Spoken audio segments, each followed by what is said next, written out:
Welcome to the show. I'm Danny Kanell, your host today, typically joined by Chris Mano. He's out for good reason. I'll get you that in just a couple minutes, but we've got to get to a ton of different topics throughout the show. We've got our first guest of the show, too, a special boxing guest, especially around the news that Jake Paul, Anthony Joshua was going to go down December 19th on Netflix. Curious to get his thoughts. Travis Hartman, former professional boxer, incredible amateur career, is going to join us later in the show. We've got the NFL. A lot of different storylines to get to, including one big announcement from the Cleveland Browns made official. Shedeur Sanders gets his first start. What does it mean? I got a lot to say about that one. Plus, the New York Jets making a quarterback change as well. The Bills continue to shine. Josh Allen was awesome this past weekend. Drake May as well. Who's the best team in the AFC? A lot to get to. But first, let me start off with a little congratulations to my co-host on here, Chris Mano. That's why he's not here. He's been up probably around the clock for about 36 hours straight, supporting his lovely wife. And welcome to the world, Eva Giselle Mano. What a beautiful young girl he's got. Congrats to our guy, Chris Mano. First-time dad. It's an awesome thing to see. Very happy for him. It's been awesome. I know he's been a little bit stressed out about the pregnancy. When's it going to happen? And you never know. And the first one is always very exciting, very emotional. So with that, I do have a quick piece of advice. I have 3 things that you have as a new dad that you have to do, okay? Number 1, take care of mom, right? Because everybody's going to be talking about the baby. Look how beautiful Eva is. And they're going to be talking about the baby. Take care of mom. Give her as much help as you can. Take the baby from her. If she's crying, take her, try to soothe her. Let mom have some free time as much as you can because she is going to have her hands full. All right, number 2, learn how to change a diaper, and you have to learn how to swaddle. All right, if you're a guy who's never had a baby before, you don't know what swaddling is. And you can see in the picture of Mano's baby, she's swaddled. She's got that nice little wrap around here. So the changing of the diaper is pretty easy. Now it's nasty and it's gross, but you got to do what you got to do. And every good dad's going to help out change some diapers here and there. It's a give or take. The swaddling is a little bit trickier. And the best way it was described to me was it's like a burrito. If you go to Moe's or Chipotle or any of your favorite burrito spot, watch them how they do it. They wrap it up there and they get it nice and tight.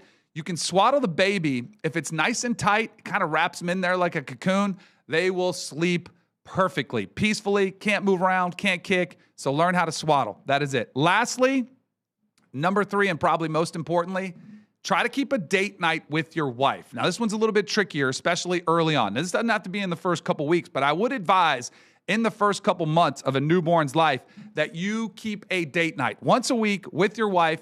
Take her out to dinner early. Bring the baby on. Bring Eva out there with you on a date. They're pretty easy when they're younger. They're little. When they cry, they're not too loud, so it doesn't disturb anybody else.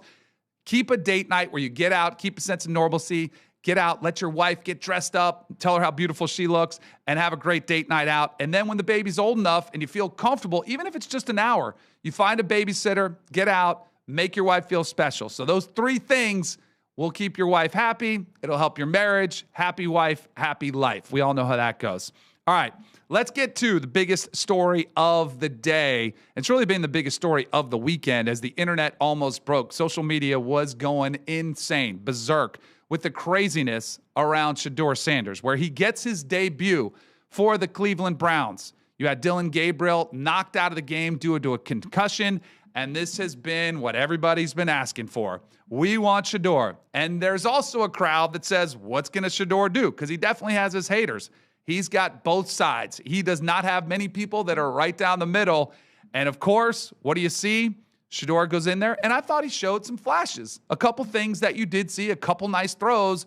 But for the most part, it was a rough debut for Shedeur Sanders. 4 of 16, 47 yards, an interception. I would say if you were grading it, it'd probably be a D. You had the lead when you came into the game, and there were some troubling things that you saw from Shedeur. Most importantly, I thought he was holding the football too long, and that was a problem that he had during college where he would just hold it forever, and he could get good protection, and he would try to make plays, but you've got to figure out where your checkdowns are, and you've got to take some of the pressure off the offensive line. It is okay to throw the football away, but he's not used to that because he usually does find a good play to be made. But this is the NFL. Tighter windows, less time. You cannot hold the ball for 4 seconds inside the pocket and expect to succeed. no matter who your offensive line is. So we will see that. Now, throughout the game, there were some very interesting dynamics that unfolded, and this is why I think it's going to be very challenging. It's a unique situation because you've got a fifth-round pick who is probably more famous than even the first-round overall pick, number one overall pick, Cam Ward. If you just went around the streets and asked NFL fans who is who, they would probably be able to pick out Shedeur Sanders in a lineup over Cam Ward. And with that, and with the brand, and with the celebrations that you had in college, and with the YouTube channel, and all the fame and the storyline around the draft, other players are paying attention. And so it was the least surprising thing that I saw this weekend when Kyle Hamilton, the safety for the Baltimore Ravens, made this play. And how about the celebration that he came up with? Pressure coming off the edge. Sanders in trouble, and he is dropped. Ball came out late. It was Kyle Hamilton who has the sack. And the Browns able to maintain possession, but they will punt on fourth down. A loss of 13. Jason, you made the point about Sanders in the pocket. And all right, so Kyle Hamilton makes the big play. What does he do? He comes up and gives him the perfect timing. It is Shedeur's celebration that he started in college, where he likes to flash a little bit of the ice on the wrist. And of course, that's what Kyle Hamilton did to kind of throw it in his face a little bit. And this is Shedeur's creation. And this is what happens when you do come in with a brand and you do come in with some haters and you come in with a ton of attention and you haven't accomplished anything yet. Players are going to notice and they get jealous and they want to show you up. So that's exactly what happened. I don't think that's going to make life very easy on Shedeur Sanders. And I do think that when he faces the Raiders, which will be his first start, he is going to get a defense that probably plays harder, that plays with more passion, that gets after it, because there are multiple speeds. You will see games where defenses come in and you look at them and you're like, man, why does that team look off? They look flat. That is one thing Shedeur Sanders is not going to get. He is not going to get a flat team in the Raiders. They will put a bullseye on Shedeur Sanders' back and try to humiliate him. That's just, and it's not that they don't dislike Shedeur Sanders, but they don't like all the attention he's getting. And they know that if they sack Shedeur, it's going to be on every highlight across the country. So they want to take advantage of that opportunity. The one thing we do know is that Shedeur Sanders will get a full week of practice with the first team. Now, this is something I wanted to dive into because it was such a topic this past weekend with Shedeur. You had everyone saying, well, he hasn't got any first-team reps. And how's he supposed to go out there? He should look as bad as he did. He didn't get any first-team reps. And people were making – it was such a hot topic. And myself, more importantly, there were a lot of other backup NFL quarterbacks who had a lot to say about it. And they were all kind of saying, well, that's not an excuse. Like, you don't get first-team reps as a backup quarterback. Like, it's just life as a backup is the starter gets all the reps, and you have to get all your preparation done mentally. It's why we use the term mental reps. That's life as a backup quarterback in the NFL. And you saw multiple guys. You saw Chase Daniel. You saw Brian Hoyer, Luke McCown, Dan Orlovsky, and others saying, you know what, that's not really, because there's the conspiracy theorists on Shedeur who say the Browns are out to get him, and they screwed him over by not preparing him to play. And they didn't have him, they didn't have him ready. How could they? How dare they? They must not want him to succeed by not giving him any first-team reps. And the biggest issue I had was not getting into arguments with people who are arguing with multiple, long-tenured career backup quarterbacks in the NFL. But the people I had the biggest problem with were probably these two, Shannon Sharpe and Chad Ochocinco Johnson, where they were discussing this. And Shannon Sharpe, he's buying into the conspiracy theories. Have a listen. Kevin Stefanski to say the first time that Shedeur Sanders had taken a snap with the starters, with the ones, was in this game, is malpractice. At no point in time, and this is what I said, Ocho, so at no point in time, so you don't think Dylan Gabriel could possibly get hurt. He can't possibly bring a knee, bring a shoulder, get concussion. There's no possible way anything could possibly go wrong that you want to get Shedeur like one reps with the ones, two reps with the ones. I ain't saying split it 50-50. I understand that. But even when John was taking the majority of the reps, John, if we did 10 reps in a period, the backup would take 2. Just in case. So for Shedeur Sanders, here we are in week 11. The man got drafted in May. And at no point in time had he taken one snap with the ones It's very, very disappointing. And, hold on. Look, not only is it disappointing, right? And a lot of people will say, "Hey, listen, you and Unc, you were screaming for Shedeur to start. You wanted him to get in there, and look at his stat line. Look at what he did." Well, obviously, I'm confused, and I'm trying to understand. This ain't Madden. All right, so here's the issue I have with Shannon Sharpe specifically, because he referenced his time on the Broncos when John Elway was the starting quarterback and the backup quarterback would get 2 reps out of practice. You know what Shannon Sharpe did not bring up? His time on the Denver Broncos with me as a teammate where I was the backup quarterback, and I got 0 reps in practice. Jake Plummer was the starter, and Jake was my best friend. Like, we talked a lot, and I'd be like, "Hey, man, do you need all the reps today?" He'd be like, "Yeah, I got to get them all." And so I didn't get any. And that's a big difference.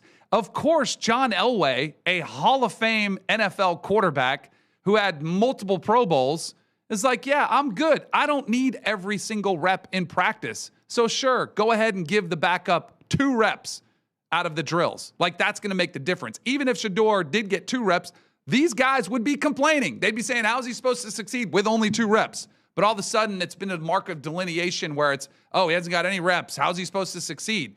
He's supposed to succeed because he's supposed to be prepared mentally. This is life as a backup, especially even more so for a 5th-round quarterback who was 4th string in training camp. You don't see any snaps with the first team. And so I've also countered with, people have said, well, Dillon Gabriel got reps when Joe Flacco was the starter.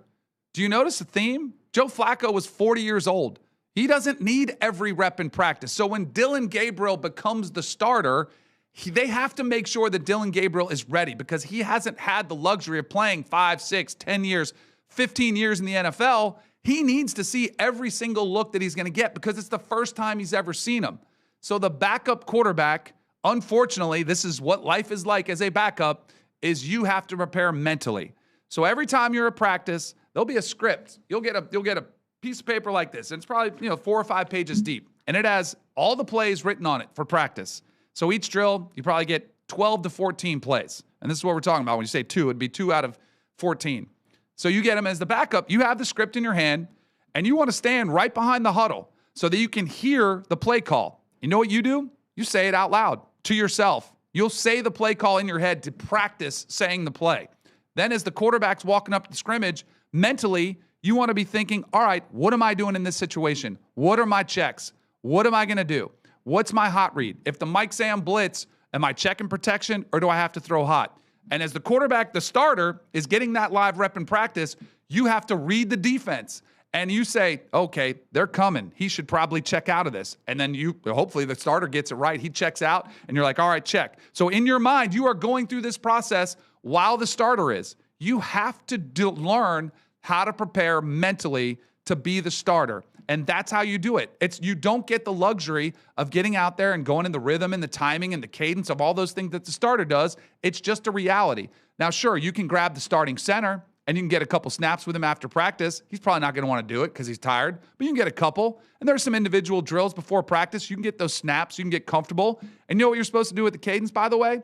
You're supposed to listen to it, and you're supposed to mimic what the starter does it like. So it sounds almost the same rhythm, same timing. And by the way, it should all sound like Joe Flacco did it at the beginning of the year, because that's what Dillon Gabriel learned and mimicked off of Joe Flacco. So the whole storyline of Shedeur Sanders is getting screwed and Kevin Stefanski, is trying to sabotage his career and no one wants him to succeed and he's got nothing going his direction. Don't buy any of it. I mean, this is a story that we've seen coming for a long time because it's been such a polarizing figure with his drop in the NFL draft. And this is what comes with the territory around Shedeur. He is a lightning rod for discussion, and people have put their stake in the ground and said, he's going to prove everybody wrong or he's going to be a bust. The truth probably lies in the middle. He's a 5th-round pick for a reason. I think he can play okay. I don't picture him ever being a franchise starter. And oh boy, watch out, because the internet might break this weekend. Anything that happens. Because if he goes off, you're going to people saying, put him in the Hall of Fame. Why wasn't he starting from week 1? And if he struggles, they're going to say, oh, see, I told you he was a bust. He'll never make it in the NFL. And again, the truth probably lies in the middle. I think he can have a nice NFL career, but he's got to learn to separate himself from the spotlight. And that's the one thing that concerns me, is because he does love the spotlight. He likes the camera on him. He's smiling with a great smile after the game, talking about his performance and getting the opportunity, and he's excited about it, which is great. But he's got to learn how to deflect, as opposed to when he's coming off the field, onto the field for the first time, he's waving to the crowd, saying, let's go. Let's get everybody up, which can be good. But as a backup quarterback, man, just be worried about the team and getting in the huddle and getting your offensive lineman to play for you, as opposed to kind of playing to your base, playing to your fans. So I had to get out off my chest, because it was a very, very interesting dynamic that unfolded there with Shedeur Sanders. And it'll be really interesting to see how he plays this weekend against the Raiders. You cannot ask for a better opponent. They're 2-8. Their defense isn't good. You got to watch out for Max Crosby, and that's about it. You should be able to go out there and have some success. I think he will, but I think it'll be a bumpy ride. I think it's going to be a roller coaster for Shedeur as he goes out there in his first start. One other story I wanted to get to, because it was pretty wild, was what transpired in the Steelers game, where things got a little bit chippy after the game with the Bengals. And there's a couple unwritten rules in the NFL, and one of them is you don't spit on other players. It is one of the most egregious, humiliating things you can do in the NFL. And yet that's what we had with Jamar Chase and Jalen Ramsey after the game. And let's hear from both sides, because Jamar Chase, after the game, did talk about it, and here's what he had to say when he denied it. Did you spit on him? I ain't never opened my mouth to that guy. What do you think prompted the reaction from him? Well, he don't like some of the words I told him. We've been going back and forth the whole time, so I'm sure something got under his skin. Oh, yeah, something got on his skin. Your spit, your saliva, Jamar. This is clownish behavior. How can you not be aware that everything is caught on camera? You have to know that. It's beyond stupidity to think that people are going to miss you spitting on another player. Like, everything is caught on camera. And then you did see the reaction. I mean, clear as day, you can see the spit flying onto Jalen Ramsey. And Jalen Ramsey is one of the biggest trash talkers in the NFL. Like, it does not surprise me that Jamar Chase lost his cool somewhat, but this is simply what you cannot do. Here is Jalen Ramsey after the game, giving his side to the story. He spit on me, so it's up. I don't give a fuck about football after that. Respectfully. Yeah, it's on after that. And that's what finally we'll hear from Mike Tomlin, the head coach, who you would, if you think he was going to say, oh, Jalen Ramsey's got to keep his cool, think again. Here's Tomlin. I have no message if someone spits in your face. Do what comes natural. And that is throw down. If somebody spits on your face, you can do so many different things. You can hit a guy late. Been under the pile trying to get a fumble, and you're trying to get the ball under a scrum, and you got guys poking and prodding. They'll go after your eyes. They'll take a shot at your crotch. There's cheap shots all over the place.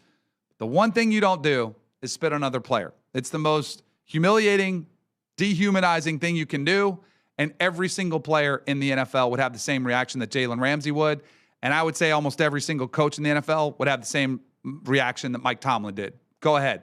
It's on. From that point on, it's on. So we'll see what comes of it. We did see Jamar Chase lose a game check. He's going to get suspended one game, just under $500,000. So it's going to hit him in the wallet. But that is clown-type behavior from Jamar Chase. And I do wonder what it does for his reputation around the NFL, because guys pay attention. They see what's happening. And, it's just the guys are going to lose respect for you. It is something when you don't break that written rule. It's just something that you do not do in the NFL. One last topic in the NFL I wanted to hit on, because I thought this was awesome, and it wasn't Sam Darnold's performance, because he struggled mightily. He had his worst game of the season for the Seattle Seahawks with 4 interceptions. But oftentimes you find out the character of a team by how they respond to adversity. And I'll be very curious to see how Sam Darnold responds after this performance. Like, how does he respond on the football field? That can be a very confidence-shaking performance. But my favorite thing I saw from the weekend potentially is what his teammate said about him. Here's Ernest Jones from the Seahawks talking about Sam Darnold's performance. Sam's been balling. Like, if we want to try to define Sam by this game or what, man, Sam's had us in every game. So for him to sit there and say, oh, that's my fault. No, it's not. It was plays that defensively we could have made plays. There were opportunities where we could have got better stops. Yeah, I mean, like, it's football, man. And he's our quarterback. We got his back, and you got anything to say, quite frankly. Yeah. If you got anything to say about Sam Darnold, bleep you. That's a strong, strong locker room. And that tells me that the players love playing with Sam Darnold. And I guarantee you nothing has made Sam Darnold feel better than seeing one of his teammates step up to the microphone and defend him like that so defiantly. That is awesome stuff and a great culture there in Seattle. All right, I don't want to delay any more time. Sitting here talking by myself, giving you some of my thoughts, because I want to get to our guest. Man, I'm fired up to talk to this guy. We connected through Manect a few weeks ago, and he said, hey, man, I'm a former boxer. I want to talk some boxing. And I know from my standpoint, I have no expertise in boxing. And oh, by the way, there is a huge fight that was just announced with Jake Paul against Anthony Joshua. So it was the perfect time to bring on our first guest of the show, Travis Hartman, here today. 156-13 as an amateur, a very successful professional boxing career. Now he trains young boxers, and he's an awesome dude. Fired up to talk to him. What's up, Travis? How we doing, man? Hey, man, thanks for having me on. And I got to hear the last part with the Pittsburgh Steelers, the guy spitting on the other guy. Yeah. And I think they need me to train him because you know what I would do. Yeah, I know. So it is one of those things. I actually think it's a perfect question for you to kind of start it off. Like there are some in football and the NFL, there are unwritten rules. Like it's just something you don't do. Do you see this happen in boxing with guys spitting on each other? Like, is that, I mean, that seems to me like in almost any sport, it's just universally, it's a rule that you don't cross it. Cause sure, apparently, sometimes you'll see a below the belt. It's kind of incidental. Some guys may try to do it, on purpose, but spitting on somebody, do you ever see that in boxing? You don't see it very often because you're going to get punched in the face. It's actually legal in boxing to punch you in the face, right? Like, so football players, sometimes they are not necessarily football players, because you guys do got a little combat, right? So there is some hitting going on, but in boxing, you're for sure going to get hit. So if you attempt to spit on me or disrespect me as a man, I mean, I don't even think it's just as a man, that should be a written rule, right? Like you don't spit on somebody. Yeah. That is, I agree with what you said too. That's some clown behavior, but I'll go one step further. That's some coward stuff. Like you spit on somebody, bro. Like what? Like at least punch him or tackle him, but you spit on him. I mean, you don't see it in boxing a lot because like I said, if you spit on somebody, they're going to punch you in the mouth like repeatedly. So you don't see it that often. I mean, you got Mike Tyson who bit a guy, but that was Mike Tyson and a little different. He's a little different guy, but you don't see it that often in boxing spitting wise. I don't think I've ever really seen that at all. Even in the press conferences, we do the face-offs for the weigh-ins. I haven't really seen a guy spit on somebody, and I'm glad that I never have yet, but I've been around the sport a long time, man. 46 pro fights. I've been doing this since I was 6 years old. I'm 42 years old now, and I've been in the game that long. I love it. I'm curious. So how did you get into boxing at 6? Which like, is it family? Like, is it some, like, how did, cause like I live in a bubble maybe where I see I go by the soccer fields and you see a zillion kids playing soccer or T-ball, the more traditional sports. I don't see many, and I don't have many friends that have their kids in boxing at that age. How did you get started so young in boxing? So this is going to go on a 2-part rant here because this is why I believe in God. Because not only this reason, but this is one of the good reasons is because when I was 6 years old, I stayed the night at one of my friends' house on a Saturday night. They took us to the YMCA. It's a Young Men's Christian Association, and they actually had a boxing program there. Funny enough, a boxing program. But my father never boxed. It was never in our family. I'm the first generation. And I'm like, I wasn't supposed to box. I'm from a town with the population 400. I graduated with 15 people in my graduating class. I'm not supposed to box. And then I fought at Madison Square Garden. I fought on HBO.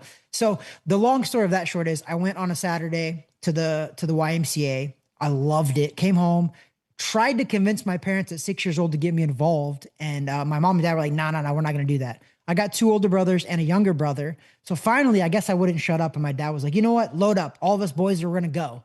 My dad fell in love with the sport. My dad was in my corner, my first ever amateur fight. He was in my corner of my last pro fight.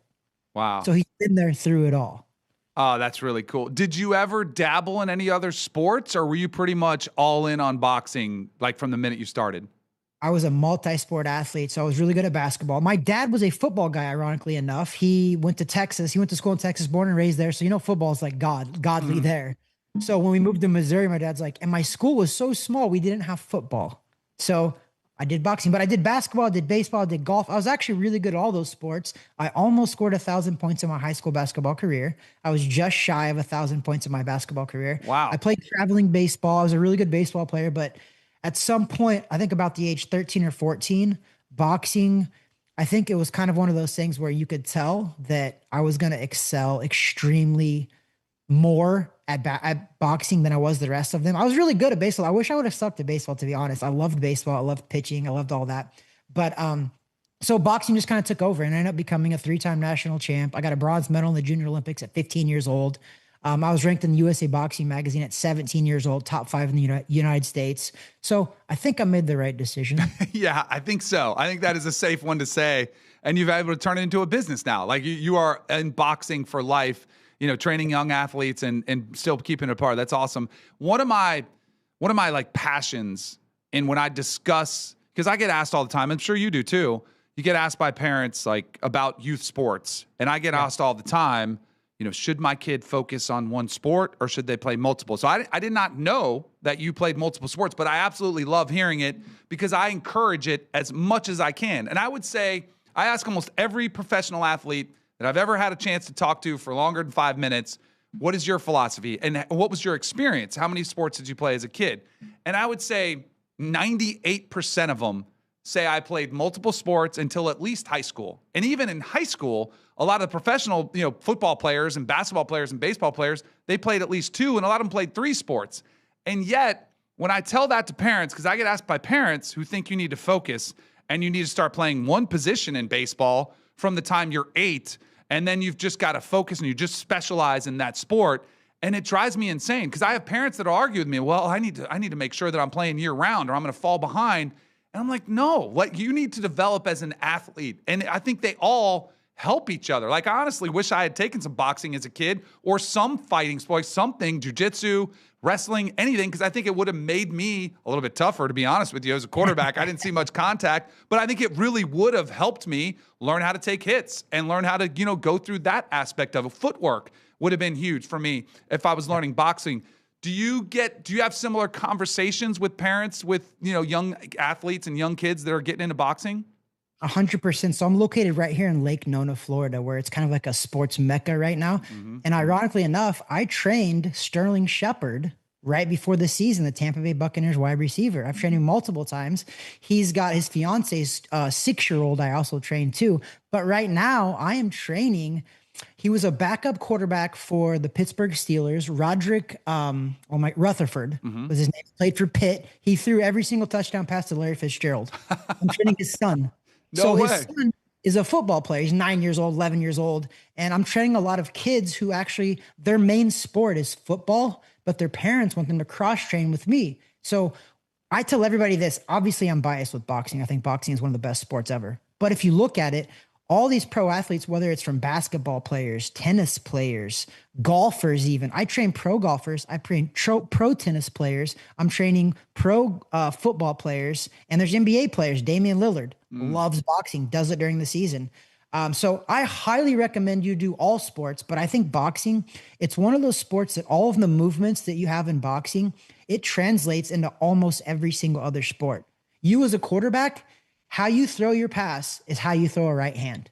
Your hip movement, your knee movement, all of the mechanics is perfect for a right hand for a boxer.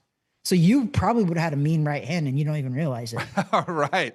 I don't know if I would have been tough enough to throw it because I wouldn't want to get what's coming back at me. And that's one thing I love about boxing is that you have to learn how to take a punch too. And I have so much respect for guys that get in the ring that, put your lives on the line and you have to go in and it's a fight. It's a brawl. And I love that. I have so much respect for guys that are in the fight game, especially boxers. To be able to do that is awesome. What do you think overall about the health of the sport? Because I know it's, when I was in high school, I'm a little bit older than you. It was the peak of Mike Tyson, going through everybody and Riddick Bowe. And it was huge. Everybody was talking about it. And then I felt like it, it's kind of taken a back seat and there was a lot of controversy and some scandals that unfolded. And I feel like it's on the rise. You correct me if I'm wrong, but I do feel like boxing has had somewhat of a resurgence here in the last 5 to 10 years. Overall, what do you think the state of boxing is right now? Man, you wouldn't believe how many conversations that I've had about this, because people will come to me right now today. This has been happening to me for 20 years though. So this question that you asked is perfect because I can answer it easily. It is on the rise. Yes, 100%. People come to me, they're like, hey man, Travis not boxing what it used to be, right? I was like, well, let me throw something by you. Canelo Alvarez just made $150 million for one fight. Okay. His opponent made $50 million, Terrence Crawford, for one fight. Okay.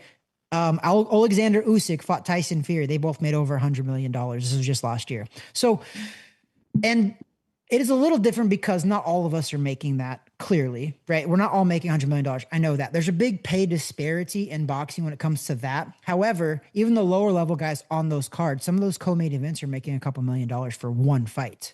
So you can't tell me in any other sport that these guys are making this kind of money. These guys are signing like $150 million contracts. Canelo did it in one fight. Jeez. One fight, one night. And that's not even his. That was after his, right? Didn't he sign a $300 million deal? Correct me if I'm wrong. Didn't Canelo have that first and then he got an additional 150? Jeez. Yeah, so he signed a 3-fight deal with the Riyadh, Saudi Arabia, who Riyadh, they're just buying sports at this point right now. But they got tennis. Tennis was just over there too. So like they're just buying sports essentially. But yeah, they're overpaying for stuff right now. They are. So that money is very inflated for sure. But these guys were making that kind of money before Riyadh. Maybe not $150 million, but Floyd Mayweather was. Mayweather was making like $200 million. Conor McGregor was making like $100 million when he fought Floyd. So to answer your question, yes, I believe it's on the rise. And the health of a professional sport, I always tell everybody this, that the health of you look at the amateur program.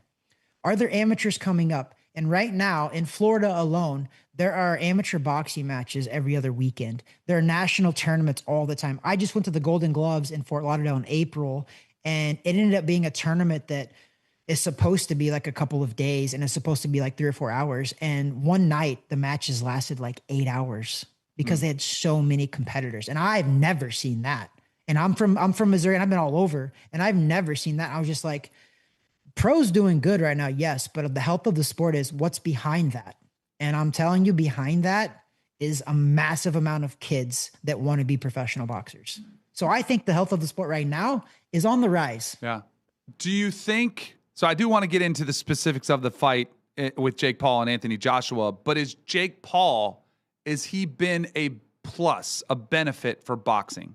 Or is it a drawback as a former YouTuber that some people look at and don't take him very seriously and saying he's had a lot of rigged fights where he's not going to lose them? Like net, is Jake Paul positive for boxing?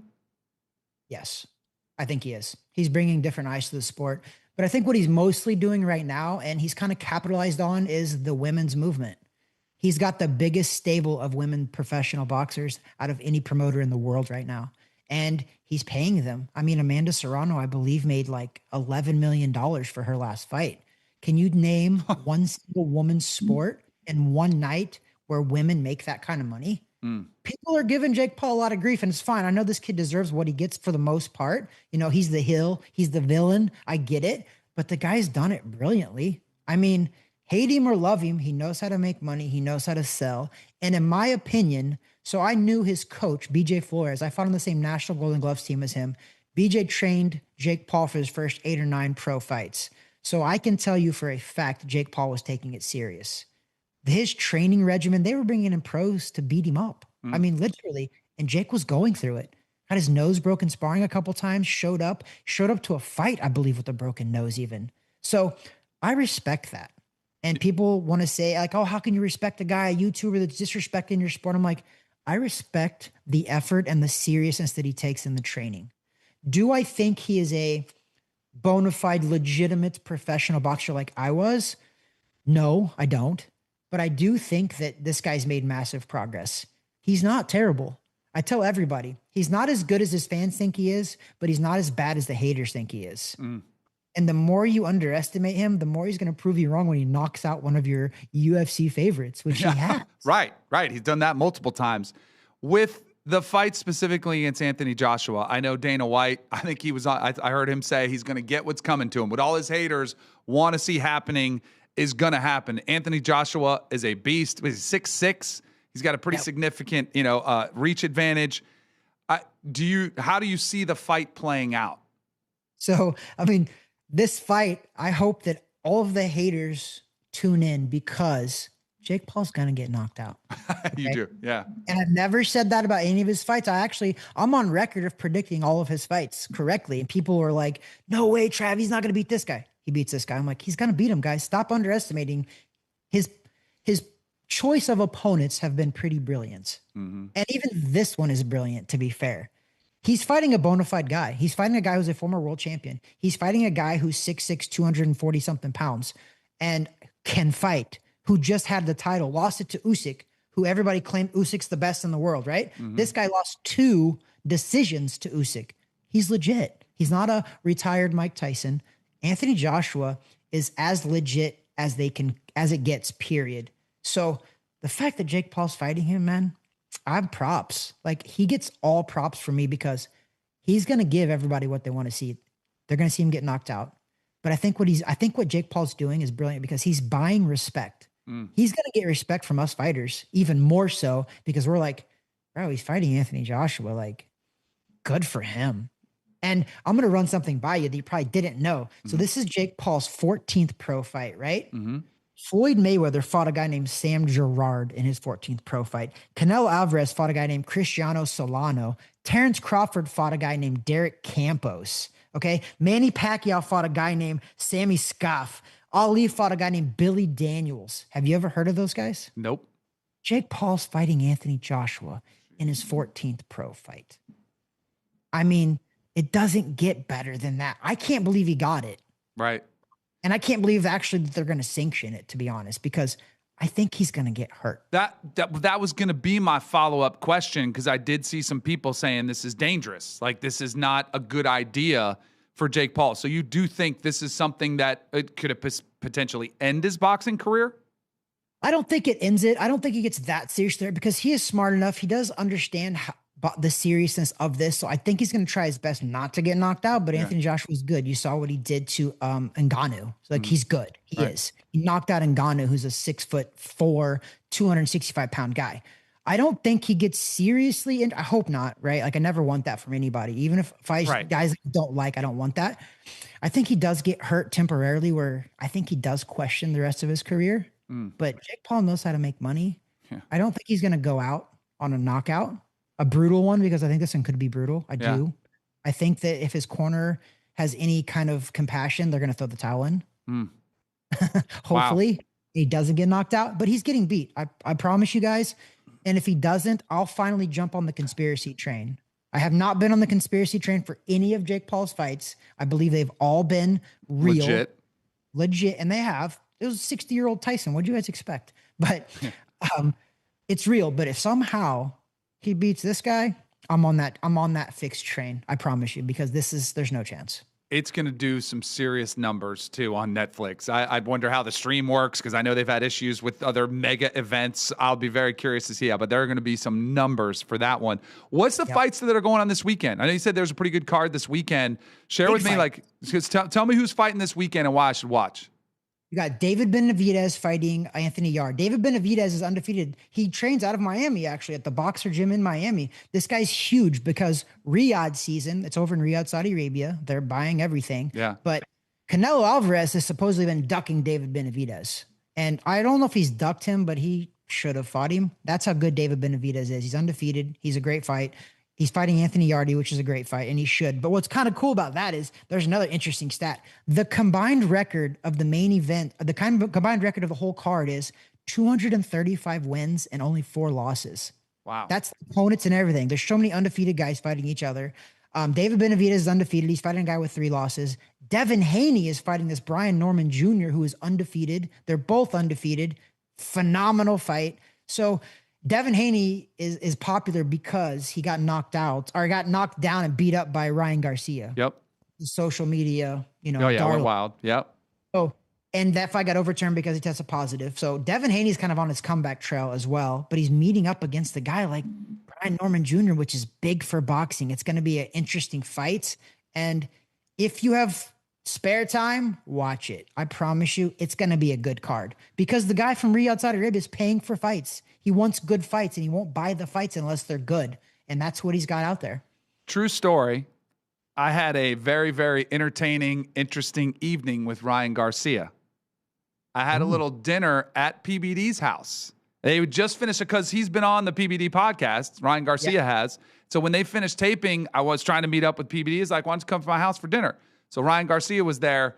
And let me tell you, it was a wild dinner. I mean, he dominated the conversation with PBD. PBD's a big personality who usually kind of dominates the room. Ryan Garcia kind of took it over. And then that was before he kind of lost his mind. He had the whole thing where he went like off the deep end, and then he said he was like the rope-a-dope. That's a mini fight. Yeah. And it was like, and it was just so bizarre. Where does he go from here? I actually liked him. Like, I like people that are passionate about what they do. I actually liked Ryan Garcia, but then you hear all this. I'm like, I hope he's okay. And I remember asking PBD about that. Where does his career go from here, Ryan Garcia? That's a phenomenal question. And before my computer goes dead, I find out that I didn't plug it. Let me plug it in. Just give me 2 seconds. Yeah, go ahead. Oh, yeah, go ahead. Plug it in, because the dinner I had with him was insane. And I remember after the dinner, PBD comes up to me and he goes, hey, we're going to have another dinner because we didn't get any words in. Like, we were just listening the whole time. But he is a polarizing figure, and it does feel like his career is at a crossroads. Where does Ryan Garcia go from here? I believe he's getting ready to fight Mario Barrios, which is a world title fight, which is kind of huge for him. Yeah. It's a big. I just, I'm a believer, and I know Ryan Garcia is a believer in God and Christ, and I just pray for that guy because he's good, but he's also, I think we're seeing our very first really big time social media star / legit pro fighter going through the ebbs and the flows of being a social media star on top of being a very public figure in boxing too. And I think it's gotten to the kid. I mean, there was 3 or 4 years ago, he took a whole year off because of mental health, and he claimed that. And then he comes back and fights. And then that, like you said, that Devin Haney lead up, man, I was really weirded out by it. I was wondering if he was kind of putting the world on and trying to trick us all.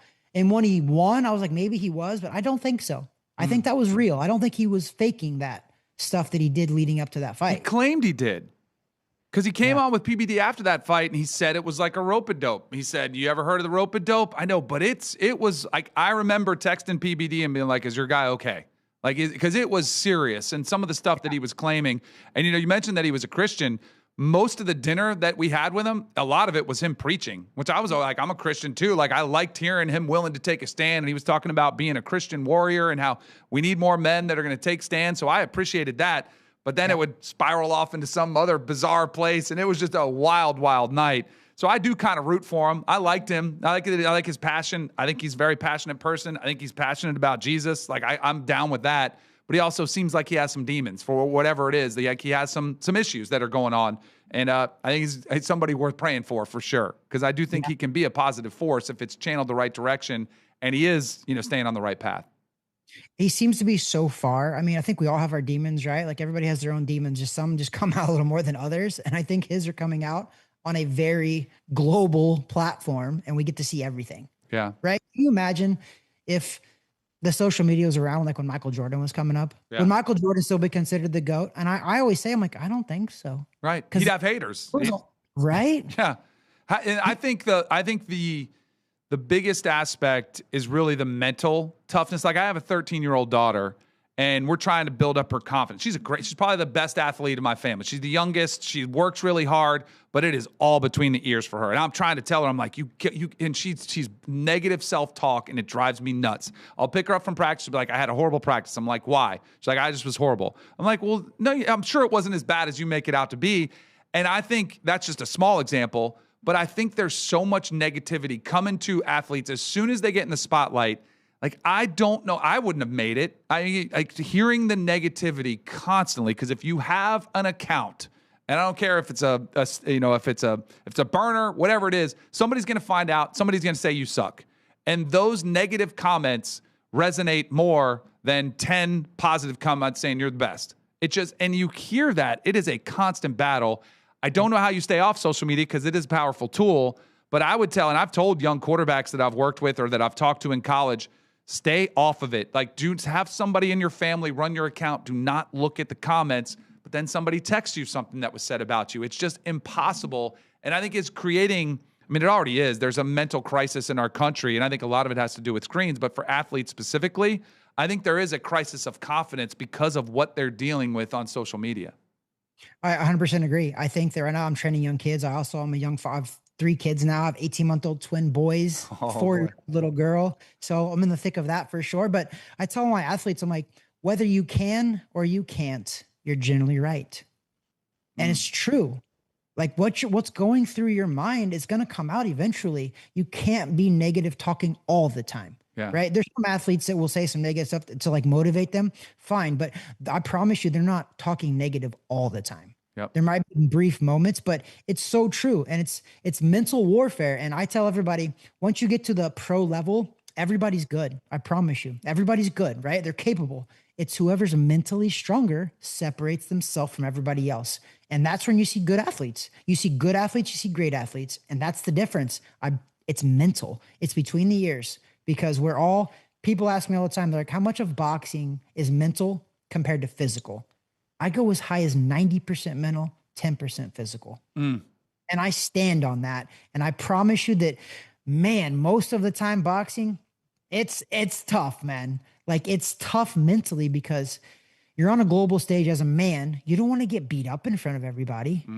Right. But then also, you know that it could hurt too. Like, right. So, like, I don't know who said this, but it's a famous saying probably for sure too. But it's like, don't believe everything that your supporters are telling you, and don't believe everything that the haters are telling you. Yep. Because you're not as great as your yes men are telling you either. Right. Yep. And you're not as terrible as your haters telling you. So you got to find a balance. And I think that because of my father, and honestly, I didn't get to the level of Canelo Alvarez and Terrence Crawford, but because of my father, kept me very level-headed. I'm just like, he believed in me to a delusion to an extent, but it made me confident enough to be able to do all this stuff. And I didn't believe the haters. If I would have believed the haters, I wouldn't have been here. Love it. That's awesome stuff, man. I really appreciate this, Travis. It's been really fun. How can people, if they like your work, how can they find you? How can they follow you? Give us a little what's going on with Travis Hartman. I appreciate it. I'm weighing in with Travis Hartman. It's actually, I started a podcast myself too, a boxing podcast. I've had guests on there. I have guests every once in a while, but I also do a lot of shorts. So weighing in with Travis Hartman. I'm on Spotify. I'm on YouTube. I'm everywhere. Just look that name up. And then if you like my hat here, I do. I think it's sweet. TH Boxing great again. TH Boxing, Travis Hartman Boxing. Triggers a lot of people a lot of the time. And it shouldn't. Right. That's the mental health problem we have going on in this country. Yes, we do. There is a derangement syndrome. Yeah. I wear this hat in public and I'm like, actually read it, guys. It says TH Boxing great. But so many people get triggered. I'm just like, guys, it's a hat and relax. But I appreciate coming on this show, man. And I appreciate it. We'll have to do it again. Patrick was awesome, man. When I talked to him, he was like, and Manekt is awesome. I never really knew about Manekt. I watched PBD's playing on the background right now. I watched the podcast. I legit watched the podcast. I like the podcast. I think Patrick Bet-David is good for the country. I think he's good for people and the guests that he has on. I love what you guys are doing over there, you and Mono. I love what you guys are doing. I think this network is cool. We need more boxing though. We do. You're our guy. You're going to be our go-to guy, Travis, man. Really appreciate it. I got my finger on the pulse, I promise you. And I got a lot of inside knowledge about a lot of stuff. Terrence Crawford's about to come back on my podcast. Oh, that's pretty cool. Pretty positive. We were texting a couple days ago talking about it. So it's going to be pretty cool too. So we'll have to definitely link up again. Definitely, man. Really appreciate it. Great stuff. Thanks so much. Thanks, brother. All right, Travis. That's Travis Hartman. What a good dude, man. That was a fun conversation. I like talking to people that are passionate about what they do. I don't know hardly anything about boxing, but I could talk to that guy forever. Just hear him talk about boxing, and I feel smarter because we got to spend that time together. And I loved his comments on all of it. How about the prediction, too, that Jake Paul is going to get what's coming to him from Anthony Joshua? And boy, is he right. With the internet love to see that happen. If it does, we shall see on Netflix December 19th, that big fight going down. All right, we will finish out the show with some of our reactions that we typically get out there. See if we can get these up and running as we typically do, because these guys in the control room there like to throw some things my way, some surprises that I haven't seen yet. What do we got to start it off? Ooh, a little hockey. Oh, yeah. We got a little face-off here to start. Oh, yeah. Give it to me. Don't even wait. So good. Right away here in the Canadian zone as they lock on.